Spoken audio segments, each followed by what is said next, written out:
Perkembangan teknologi menjadi angin segar bagi dunia konservasi.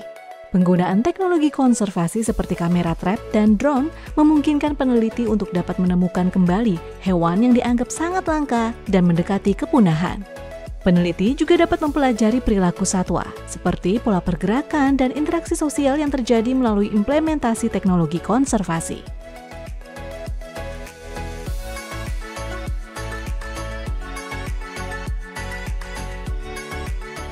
Teknologi ini sih sebetulnya teknis operasinya sama seperti mata manusia ya. Tapi memang ada keunikan karena teknologi ini kan dia otomatisasi ya. Jadi kalau mata manusia mereka harus hadir di lokasi begitu ya. Sementara kamera trap, kamera jebak atau drone ini juga memang mesti hadir di lapangan begitu. Tapi mereka karena tadi otomatisasi teknologinya, jadi mereka bisa bekerja 1 kali 24 jam tanpa lelah.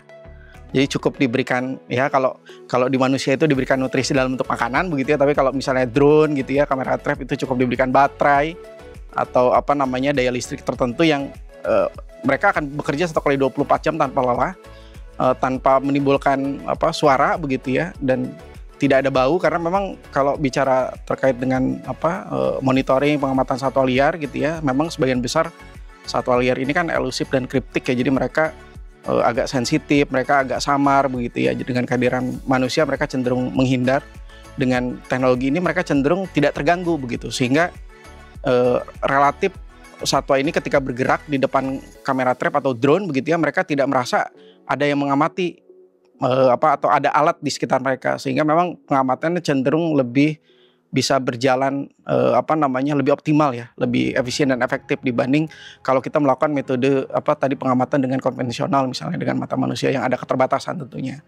Kalau kita bicara alat ya, tools itu tidak lepas juga dari usernya gitu ya, dari penggunanya, terutama manusia begitu ya. Jadi memang dalam sebuah penelitian yang terkait dengan satwa liar, kita memang wajib tahu terkait dengan ekologi perilakunya. Misalnya untuk para peneliti gitu ya, terutama yang peneliti-peneliti pemula kan pasti akan bertanya gitu ya. Ini kan satwa liar ini bergerak mobile kemana-mana begitu ya. Sementara kita hanya pasang katakanlah di titik-titik lokasi tertentu yang kamera trapnya tentunya diam gitu ya, standing, tidak bergerak. Nah memang cara terbaiknya adalah kita tahu tadi perilakunya, perilaku pergerakannya, mereka senang di lokasi seperti apa begitu ya. Apakah misalnya mereka terkait dengan kondisi faktor biotik abiotik tertentu di lingkungan, misalnya mereka terkait dengan sumber air misalnya, atau mereka biasa dalam kehidupan sehari-harinya mereka berkubang begitu ya, sehingga penempatan kamera trap atau misalnya tadi pemantauan dengan drone ini ya kita dekati dengan perilaku mereka begitu.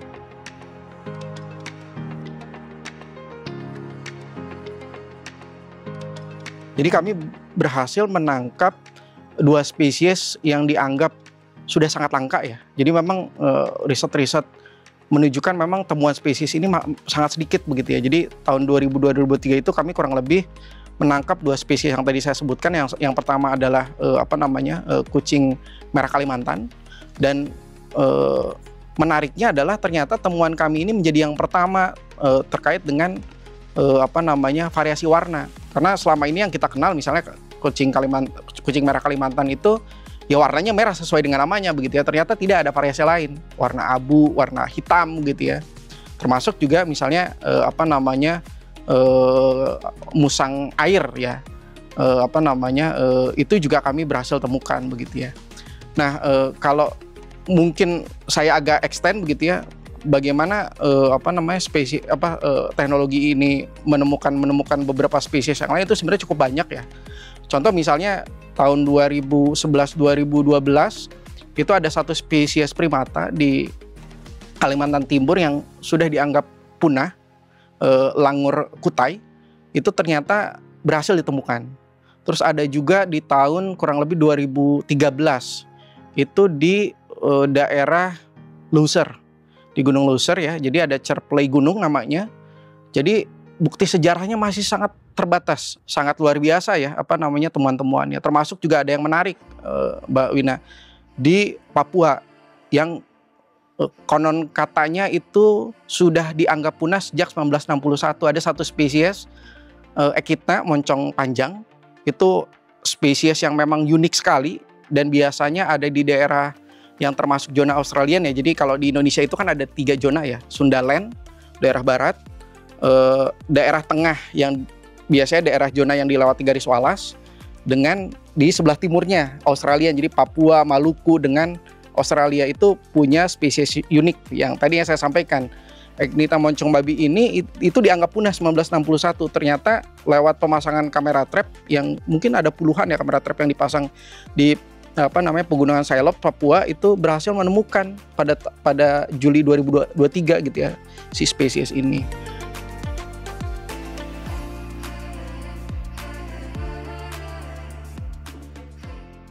Jadi karena tadi dia bekerja 24 jam, jadi semua spesies langka misalnya yang melintas di depan dia itu akan tervideokan, merekam apa yang dilakukan oleh spesies langka itu di depan kamera trap, entah itu perilaku misalnya makan, dia makan apa begitu ya, perilaku sosialnya misalnya atau perilaku kawinnya begitu ya.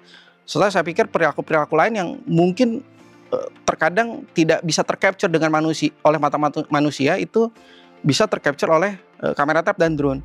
Saya dan tim tahun 2023 kurang lebih. Jadi kami ingin tahu, penasaran gitu ya, membuktikan betul gak ya kalau gajah berkubang itu atau gajah melumuri badannya dengan tanah itu terkait dengan aktivitas termoregulasi. Jadi kami coba terbangkan drone yang ada dilengkapi dengan sensor termalnya. Kami lihat suhu ketika dia belum berkubang dan setelah berkubang ternyata betul. Jadi ada penurunan sekitar 1-2 derajat ketika dia melakukan aktivitas berkubang dan melumuri badannya dengan tanah begitu ya.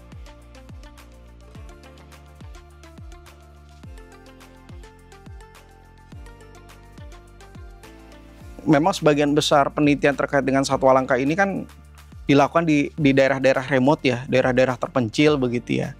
Memang ada tantangan terkait dengan misalnya infrastruktur gitu ya, jaringan begitu ya. Jadi beberapa aktivitas yang yang kami lakukan di beberapa daerah yang terutama di daerah-daerah remote tadi itu cukup menyulitkan kami ketika misalnya secara teknis gitu ya, kami mesti melakukan charging baterai begitu ya, atau misalnya membeli peralatan-peralatan yang mendukung untuk penggunaan alat itu begitu ya. Termasuk juga kalau itu dalam konteks teknis ya. Dalam konteks yang lain misalnya terkadang juga kalau kita bekerja di daerah-daerah remote area gitu yang belum tersentuh oleh teknologi gitu ya, itu cenderung masyarakatnya ada resistensi, ada kecurigaan. Jadi ada beberapa kejadian gitu ya. Jadi kami menempatkan beberapa kamera trap, terus selalu menerbangkan drone, itu dianggap sebagai bagian dari upaya pemerintah untuk memata-matai mereka begitu melakukan aktivitas di hutan gitu. Itu umum lah terjadi. Jadi sehingga itu berimplikasi terhadap data di ujungnya ya, karena mereka curiga kami pasang kamera trapnya dirusak misalnya. Itu contoh ya.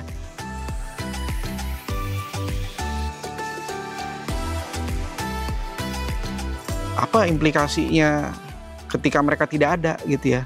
Toh misalnya saya sering contohkan ke para mahasiswa atau masyarakat umum yang bertanya, toh misalnya ada beberapa spesies langka hilang, toh hidup kita tetap baik-baik saja. Ya mungkin dalam jangka pendek iya. Tapi yang saya perlu tekankan adalah bahwa satwa-satwa langka ini punya manfaat luar biasa untuk manusia. Dan itu bukti sainsnya banyak sekali. Satu misalnya saya sampaikan, ketika mereka tidak ada, kita akan kehilangan potensi yang bisa dikembangkan di masa depan.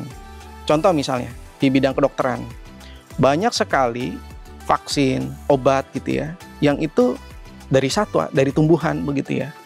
Dan itu berimplikasi pada kita juga kan pada akhirnya begitu ya. Terus misalnya tadi di bidang kedokteran, ada beberapa spesies misalkan di spesies primata itu sering digunakan sebagai satwa model gitu ya.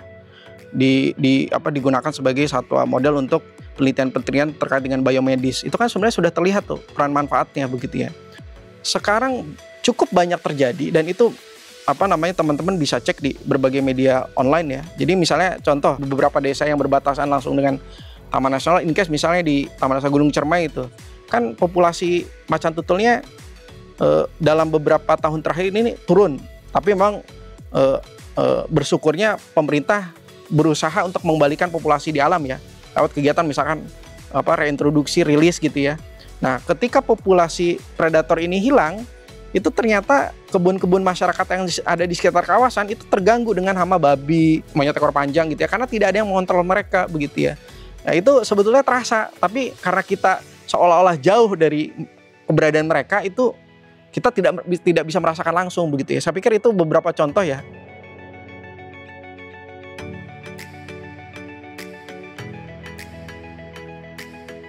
Tentunya sebagai peneliti, upaya kita untuk mendesiminasikan hasil penelitian itu salah satunya lewat tadi menyebarluaskan hasil penelitian melalui berbagai publikasi ya, entah itu di jurnal internasional bereputasi, entah di media online begitu ya. Terus berikutnya kalau misalnya dalam konteks tadi konservasi spesies lewat berbagai publikasi gitu ya, terus juga menyebarluaskan ke masyarakat begitu ya, termasuk juga penting sekali sebetulnya kami sebagai peneliti basisnya adalah data gitu ya.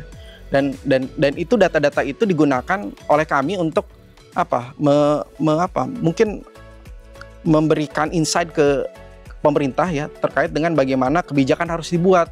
Kalau kita ingin bumi ini tetap utuh ya conserve lah sumber daya yang ada begitu. Sehingga saya dengan sangat yakin bahwa menyatakan bahwa memang konservasi adalah sesuatu yang dibutuhkan tidak hanya hari ini tapi di masa mendatang begitu ya. Melalui kolaborasi antara kecanggihan teknologi dan semangat konservasi, kesempatan munculnya kembali satwa langka lain di masa mendatang semakin besar. Kamera trap, drone, dan teknologi konservasi lain bukan sekadar alat, melainkan jembatan untuk menghubungkan kita dengan kehidupan liar, membantu kita memahami dan melindungi mereka dengan lebih baik.